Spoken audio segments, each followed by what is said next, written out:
we're going to learn how to create a material line item on a quote or a contract. I've got a quote open here for ABC Construction. I'll start off by clicking on the Material button here on the left side of the screen. Click Material. That pulls up our material form. So it's broken up into several sections. We have our descriptive information here, our quantity needed and cost information here, our quantity sold and revenue information here, price levels and margins and markup and profit, location, any notes, products list where you can find an existing product. On the right we have special orders that we're going to do for this, assignments out of inventory, and measurements. So we'll talk about each of these individually. If you don't have the item you're looking for in your products list, or if you don't have a products list at all, you can just fill all this in manually. You can type out each one, and if you choose to, you can add that to the products list for future use. If you don't add it to the products list, it's just fine. You just don't have that in your products list to use in the future. You just have to type it out manually each time. So depending on your company, you're going to have different methods of using the products list. If you're looking for something, you can type into this product search, type in hold and hit enter here. It'll go search through the system. Notice it finds a piece of carpet, a style of carpet. It also finds some threshold because of the word hold in there. So I'll go ahead and pick this carpet. I'll select that one. And we're going to put in that we need 100 of this. When I type that in, it does push it over to the quantity sold automatically. However, you can sell a different amount. So say you're selling 110, but you're only going to actually need 100. You can do that here. Most of the time, these are going to be the same, but they can be different. It brings in a default cost as well as a default price. I can change the cost you're going to pay for this product by typing in new cost. Let's say I'm expecting to get this for $24, not for $25.92. And let's say I decide I'm going to sell this for 40 because that's what I quoted the customer, around 40. So we'll type that in. That shows us what our final profit and margin is going to be after those changes have been made.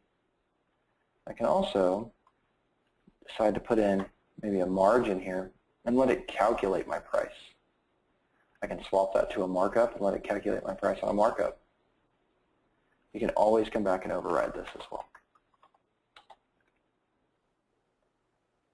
Once you've got your quantities, your cost, and your price put in, you're going to move over to the right-hand side of the screen.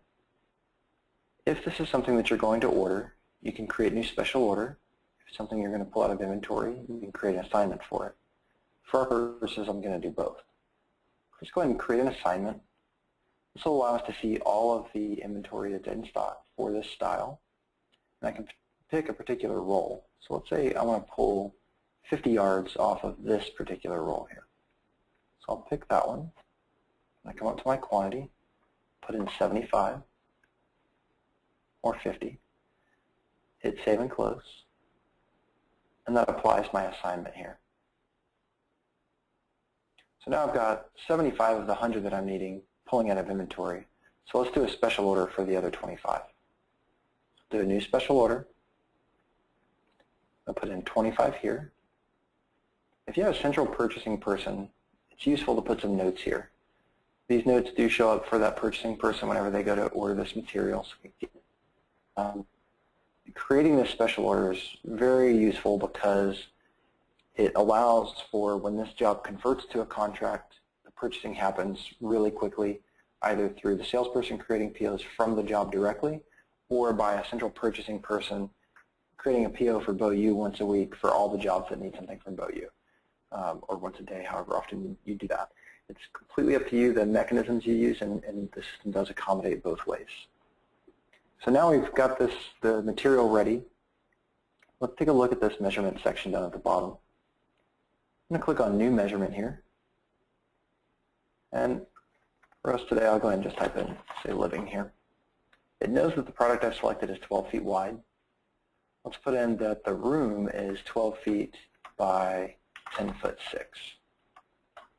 And I put that in. It calculates square feet, square yards, linear feet, my perimeter. It also allows me, if I type in here, let's say instead of 1 unit per box, let's say it was tile and there's 10 square feet per box. It rounds up and tells me how many boxes I need. So I have a measured square footage, but because of my number of units per square foot and I have to order in whole boxes, it automatically increases my final square footage up based on the number of boxes I need. I can also add some waste here, and it recalculates again. So notice it added another box because now I'm looking for that 5% waste. I can also put in that there's a certain number of pieces per box. So let's say there are 8 pieces in a box, and it will actually tell me that number of boxes, here's how many pieces you need. So you can add as many measurements as you'd like. You just keep adding measurements here. So we'll say we'll put it in the dining room, and let's say that's a 10-foot 7 by 13-foot 4. And it just continues to calculate based on all the things that we've put in there. And notice as well, it's filling out my area location based on what I've put in here.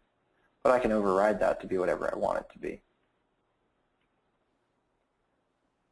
Once I've done all those things, I save and close that. It's already back on my job. It shows that I've got 25 to be ordered, 75 allocated.